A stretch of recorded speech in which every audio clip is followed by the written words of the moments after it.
Bismillahirrahmanirrahim. Bapak dan Ibu, apa itu riba?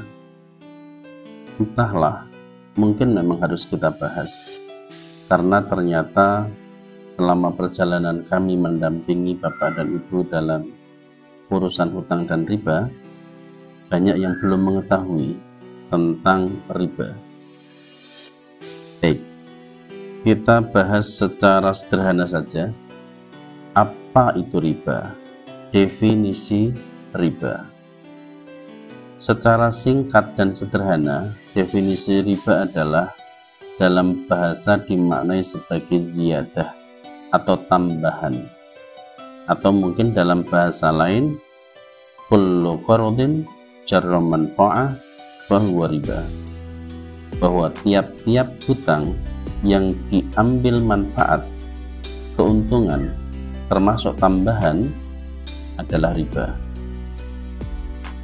Secara sederhana, kita bisa ambil sebuah definisi kecil bahwa ketika ada hutang piutang dan ada keuntungan yang diambil, baik materi maupun non-materi, adalah riba. Contoh keuntungan yang bersifat materi adalah hutang 100, wajib mengembalikan 110, maka 10-nya adalah riba. Contoh pengambilan manfaat yang non-materi adalah hutang 100 dengan jaminan mobil, kembali tetap 100, tidak ada tambahan, tapi mobil yang dijadikan jaminan dimanfaatkan atau diambil manfaatnya atau dipakai oleh sang pemberi hutang, maka itu adalah riba. Jadi sekali lagi, riba adalah pengambilan manfaat baik materi maupun non materi terhadap hutang piutang.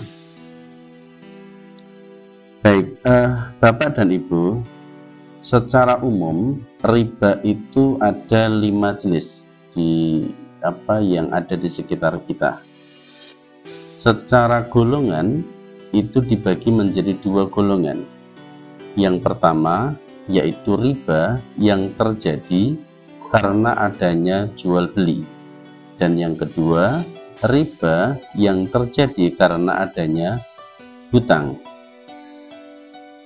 Riba yang berasal dari jalur jual beli ada 3, sedangkan yang dari jalur hutang piutang ada 2. Secara umum demikian. Riba yang terjadi karena faktor hutang misalnya itu ada 2. Yang pertama sering sekali dikenal atau disebut dengan riba qard atau riba hutang, yaitu ketika hutang 100 kembali 110 atau lebih atau kurang, yang penting ada tambahannya, maka itu adalah riba qard. Yang kedua, termasuk riba disebut dengan istilah riba jahiliyah. Kenapa disebut riba jahiliyah? Karena terjadi di era jahiliyah.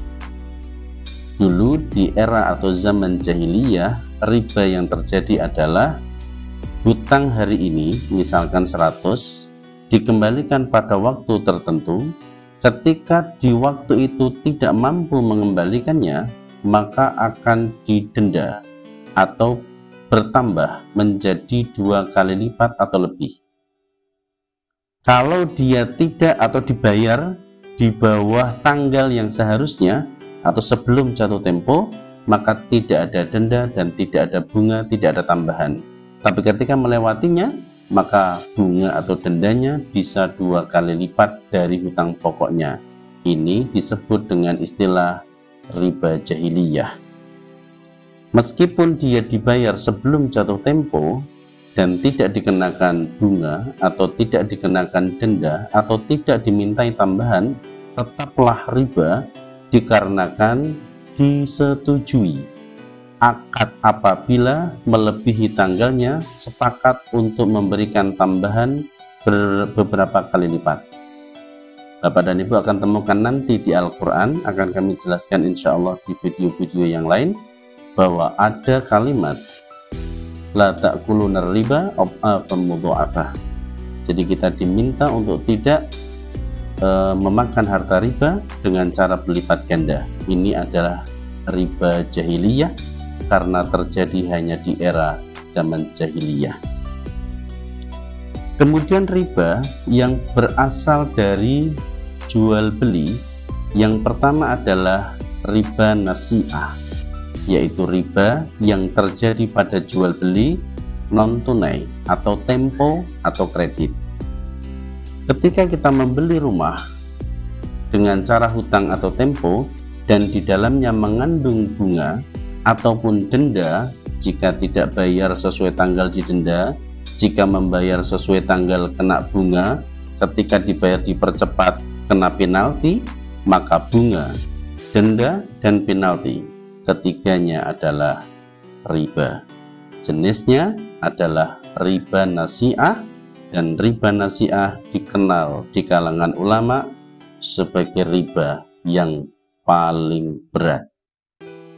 Sesuai dengan fatwa MUI nomor 1 tahun 2004 bahwa KPR, leasing, hutang di bank, ataupun koperasi asuransi dan personal seperti rentenir itu adalah termasuk riba nasi'ah. Sekilas bisa dikatakan demikian.